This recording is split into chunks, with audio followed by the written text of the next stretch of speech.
غار حرا محض ایک افسانہ ہے، کوئی حقیقت نہیں۔ اللہ تعالیٰ نے پہلی وحی کے واقعے کو خود سورہ نجم میں بیان کیا ہے اور پورے واقعے کی تردید کر دی۔ یہ محمد رسول اللہ ہے، آپ کی زندگی کا سب سے بڑا واقعہ یہ آپ نے کبھی بیان نہیں کیا، پورا ذخیرہ خالی ہے حدیث کا۔ اس رسول اللہ نے یہ غار حرا کا نام بھی کبھی نہیں لیا۔ یہ تو بہت بات کا افسانہ ہے جو صوفیوں کے زیر اثر بنا۔ احمد حامدی صاحب نے پوری امت سے ہٹ کر غار حرا والی حدیث کے متعلق ایک انفرادی نظریہ قائم کیا ہے، پوری امت سے ہٹ کر، کہ یہ غار حرا والی حدیث جو ہے یہ صوفیوں کی من گھڑت روایت ہے اور اس کا نبی کریم علیہ السلام نے کبھی ذکر نہیں کیا۔ اور پھر جو مطلب سب سے پہلی آیات بیان کی جا رہی ہیں وہ ما کذب الفؤاد ما رآ، اس طرح کی روایات یہ غامدی صاحب نے بیان کی ہے۔ سب سے پہلی بات تو یہ ہے کہ یہ حدیث امام بخاری نے کتاب بدء الوحی کے اندر روایت کی ہے اور امام مسلم نے کتاب الایمان میں روایت کی۔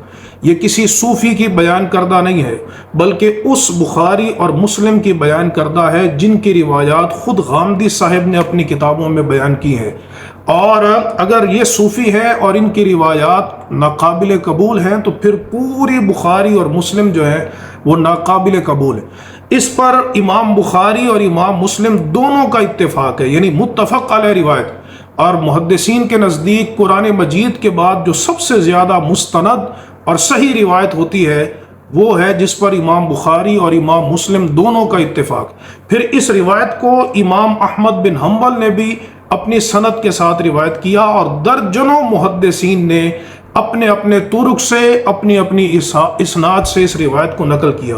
اور لطف کی بات یہ ہے کہ غامدی صاحب اس معاملے میں اتنے تنہا ہیں کہ سید ابو الاعلیٰ مودودی، جن کی یہ بڑی تعریف کرتے ہیں اور جن کی فکر اور منہج پر چلنے کی بات کرتے ہیں، یہ تفہیم الاحادیث جلد 2 میں سید ابو الاعلیٰ مودودی نے نہ صرف اس روایت کو بیان کیا ہے بلکہ اس کی شرح کی ہے اور اس کو قابل قبول قرار دیا ہے۔ اور اسی طرح امین احسن اصلاحی جو غامدی صاحب کے استاذ ہیں، انہوں نے تدبر قرآن میں اقرا بسم ربک الذی خلق، اس کا شان نزول یہی غار حرا والی روایت بیان کی ہے۔ تو آپ دیکھیے یہ کتنا بڑا ظلم ہے، کتنی بڑی زیادتی ہے۔ نبی کریم علیہ السلام کی ایک وہ حدیث جس کو پوری امت نے قبول کیا، تمام محدثین نے قبول کیا، تمام شارحین نے اس روایت کو قبول کیا، جن میں حافظ الحدیث علامہ ابن حجر اسقلانی ہے، جن میں امام نووی ہے، جن میں امام بدر الدین عینی ہے، جن میں علامہ ابن بطال ہیں، جن میں ملا علی قاری ہیں، جن میں شیخ عبدالحق محدث دہلوی ہیں، جن میں بڑے بڑے ائمہ امام جلال الدین سیوطی ہیں، ان سب نے اس روایت کو قبول کیا ہے۔ اور آپ اگر تفسیر کو پڑھیں تو حافظ ابن کثیر سے لے کر امام طبری تک تمام مفسرین نے اقرا بسم ربک الذی خلق، اس کے شان نزول کو انہوں نے غار حرا والی روایت کے ساتھ بیان کیا ہے۔ تو ایک انفرادی نظریہ بغیر دلیل، بغیر حجت، بغیر سند کے محض اپنی عقل سے قائم کر لینا، یہ دین میں اپنی رائے کو دخل دینے کے مترادف ہے۔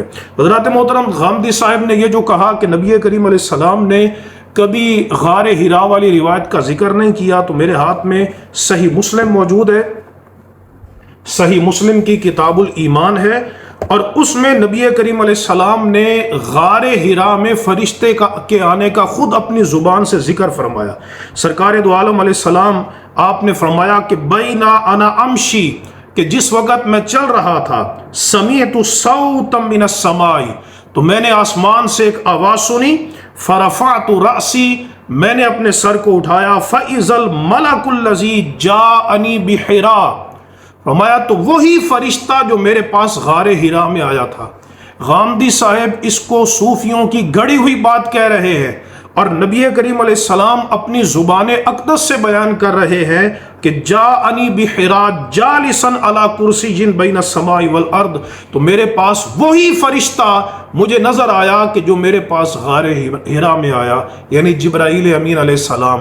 لہٰذا یہ کہنا بڑی زیادتی ہے اور انکار حدیث ہے اور یہ ایک پوری امت سے ہٹ کر ایک انفرادی نظریہ ہے کہ غار حرا والی جو روایت ہے یہ صوفیوں کی من گھڑت روایت ہے.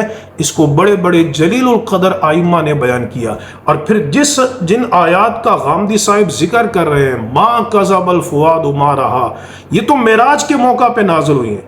اور یہ تمام مفسرین کو پڑھیں، سب نے معراج. اگر غامدی صاحب کے پاس کوئی دلیل ہے، ظاہر ہے کہ قرآن مجید 1400 سال پہلے نازل ہوا، تو کسی آپ مفسر کا حوالہ تو دیں، کسی محدث کا حوالہ دیں کہ یہ آیات جو ہیں وہ سب سے پہلے نازل ہونے والی ہیں. لہٰذا یہ غامدی صاحب کی محض ایک ان کی خود ساختہ ان کا ایک ڈھکوسلا ہے جس کی دین میں کوئی اہمیت نہیں. اللہ تبارک و تعالی ہمیں ہر قسم کی گمراہی سے محفوظ فرمائے. وآخر دعوانا